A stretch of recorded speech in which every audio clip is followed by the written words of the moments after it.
The most dangerous trap for the innocent, the sad story of Elodie. Today, we delve into a chilling narrative that reminds us of the dangers of gullibility and excessive trust. If you find this content intriguing, please consider subscribing to my channel and enabling notifications to stay updated on our latest releases.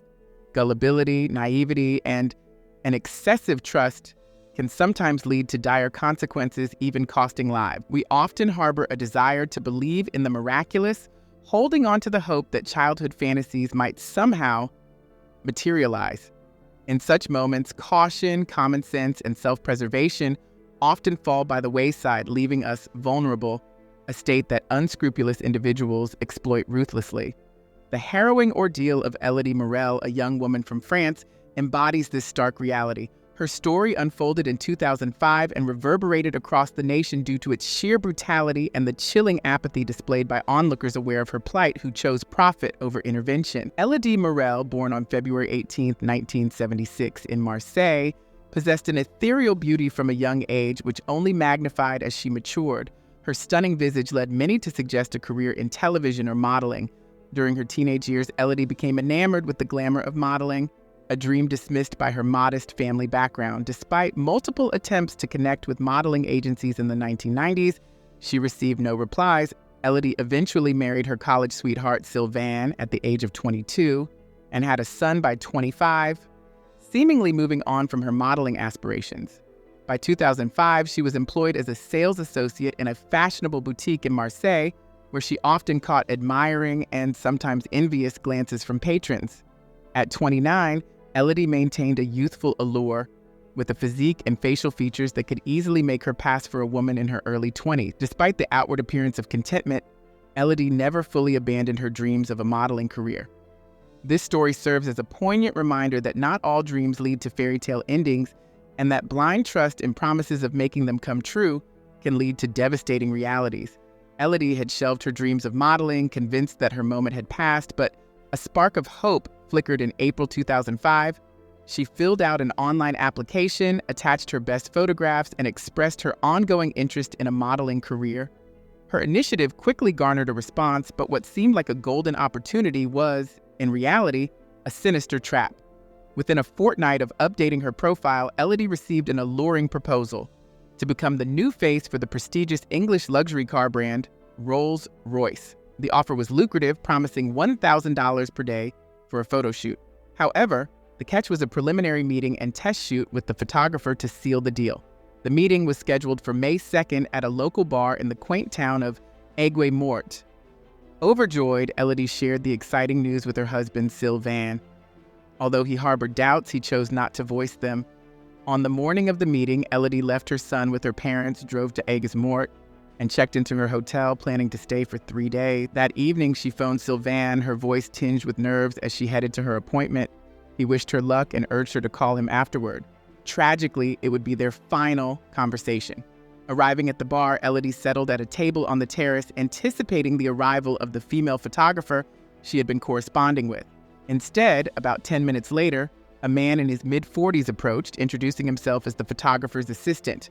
He explained that he was there to finalize the locations for the next day's shoot. Elodie, naive to the cutthroat intricacies of the modeling industry, detected no red flags. The man exuded professionalism, his demeanor persuasive, and his knowledge of their prior discussions impressively detailed. Their conversation, focusing on the potential heights Elodie's career might reach, flowed effortlessly. As she left the bar that evening, Elodie was brimming with dreams of fame and financial freedom, envisioning her future as a glamorous cover model. At around 9 p.m., under the cover of night, her companion suggested they scout locations for the next day's photo shoot.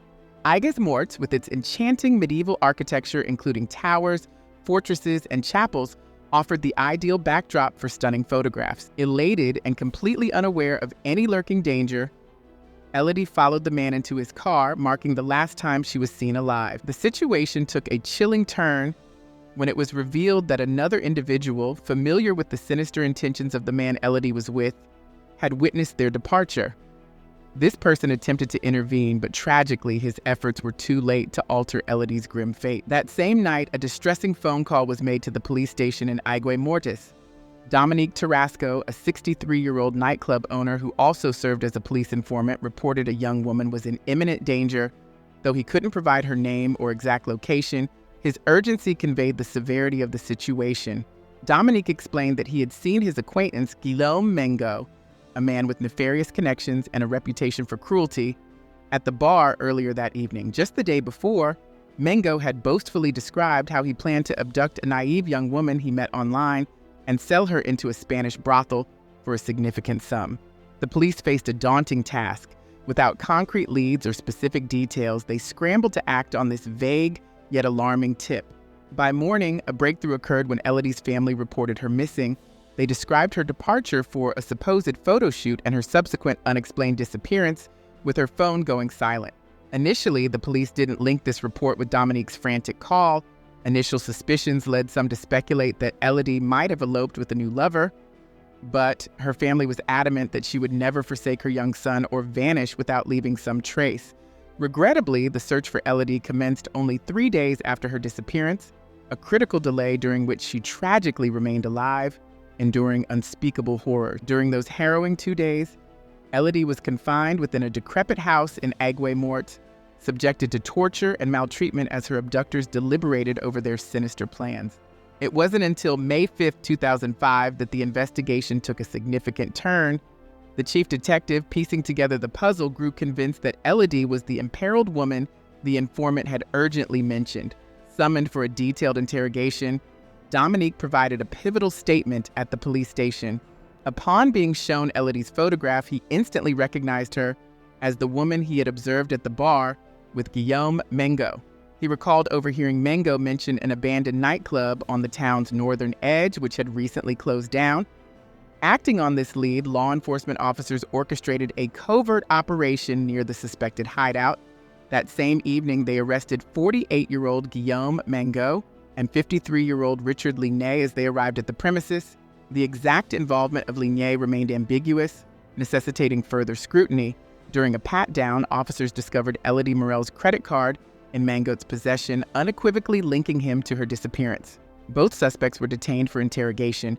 However, Ligné was soon released due to insufficient evidence. He was a local family man known to associate with Mengo, but previously uninvolved in criminal activity. In his initial testimony, Menget feigned ignorance about Elodie, claiming he had merely found her credit card. He concocted a story about his presence at the bar on May 2nd, where he noticed Elodie, whom he presumed affluent because of her appearance. Menget described approaching her under the guise of flattery and an offer to buy her coffee, masking his true intent to rob her. Elodie, while waiting for someone, did not ask the stranger to leave. They engaged in brief conversation during which he skillfully pilfered her credit card from the purse that dangled on her chair, discreetly exiting before she detected the theft. Mengot acknowledged his acquaintance with Elodie but portrayed the encounter as impromptu, claiming he only purloined her card and played no role in her subsequent disappearance. Investigators established that Menget had exploited the stolen card on the same day, withdrawing cash from an ATM located on the town's periphery. However, his inability to explain his knowledge of the PIN, assuming Elodie had not disclosed it, rendered his account highly suspect. Further undermining his credibility, a background check unearthed a slew of prior offenses, including armed robbery, drug trafficking, and a 9-year sentence for a violent rape. Despite his extensive criminal past, Menget had seemingly attempted to tread more cautiously post-incarceration, evidently aiming to evade further penal consequences. The narrative took a significant twist upon the discovery of Elodie's phone number and their email correspondence regarding the photo shoot in Menget's phone. This evidence starkly contradicted his initial claims, compelling him to revise his narrative. He admitted to having discovered Elodie's online modeling profile and initiating contact under the guise of a photographer. Elodie, naive and unguarded, readily agreed to a meeting without delving into details. Menget, who had used a female alias for communication, feared potential suspicion from Elodie upon meeting a man instead of the expected female photographer. Nevertheless, Elodie's trustful and enthusiastic nature dispelled her doubts, and she agreed to accompany him late at night to scout locations for their supposed photo shoot. This included entering his vehicle without second thoughts, a fact later verified by witnesses. Their journey ended in a remote area where Menget abruptly steered off the main road and halted the car. Brandishing a firearm, he demanded Elodie hand over her credit card. When she resisted, He forcibly retrieved the purse and extracted the card himself. His subsequent demands for the pin met with refusal, intensifying the ordeal. Enraged by her resistance, Mengele violently assaulted Elodie, slamming her head against the dashboard and choking her until she surrendered the pin. He then locked her in the trunk of his car and drove to the nearest ATM to verify the information. When the pin proved correct, he withdrew all the money from her account. With the cash in hand, Mengele faced a grim decision: what to do with Elodie, now trapped in his trunk. In his desperation, Mengele drove to the residence of his acquaintance, Richard Ligné, to contemplate his next steps. He disclosed to Richard the presence of Elodie in his trunk and proposed a plan to sell her for a considerable profit, an offer he extended to Richard as well. It's pertinent to note that Richard and his wife had both been employed at the now-defunct nightclub, Richard as a security guard and his wife as a cleaner. The closure of the club had left them financially distressed, with Richard increasingly resorting to alcohol to cope. Grasping at Mengele's offer, Richard agreed to assist by providing his empty garage as a temporary holding place for Elodie, though he preferred to avoid any direct contact with her himself. Over the next 2 days, as the police later uncovered, Elodie was subjected to a harrowing ordeal involving torture, physical assault, and deprivation of food and water. During this period, Mengele claimed to have engaged in conversations with Elodie, particularly about their children who were of similar ages. Elodie pleaded for her release, emphasizing her son's need for his mother. According to Mengele, he almost relented, moved by her pleas. He even provided her with water due to the intense heat in the garage. However, the situation escalated on the evening of May 4th. Richard, in a drunken state, decided it was time to conclude their grim scheme. Mengele alleged that during his brief absence, Richard entered the garage and fatally strangled Elodie with a rope. While Mengele admitted to assisting in the disposal of her body, he denied any involvement in her murder, placing the blame solely on Richard. Mengele, however, steadfastly refused to disclose the location of Elodie's remains, deepening the mystery of her final resting place. The police, armed with a search warrant, proceeded to raid the Ligny residence. Upon their arrival, Richard and his wife displayed nerves but no evident surprise, permitting the officers to enter without any resistance while they nonchalantly continued their meal in the kitchen, seemingly indifferent to the search unfolding around them. During the meticulous search, the police unearthed several of Elodie's possessions in the teenage daughter's room. These items included her cell phone, various pieces of jewelry, a hair clip, and a wristwatch. Shockingly, Elodie's purse and wallet were found with Richard's wife. The discovery didn't end there. In the trash bin outside, officers found torn fragments of what appeared to be Elodie's clothing.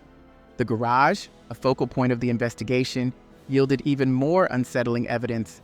Inside, investigators detected brown stains on the floor, which appeared to be dried blood. The scene also contained crumpled tissues, cigarette butts, an empty plastic bottle, and a segment of laundry rope, all potential clues to the gruesome activities that had transpired there.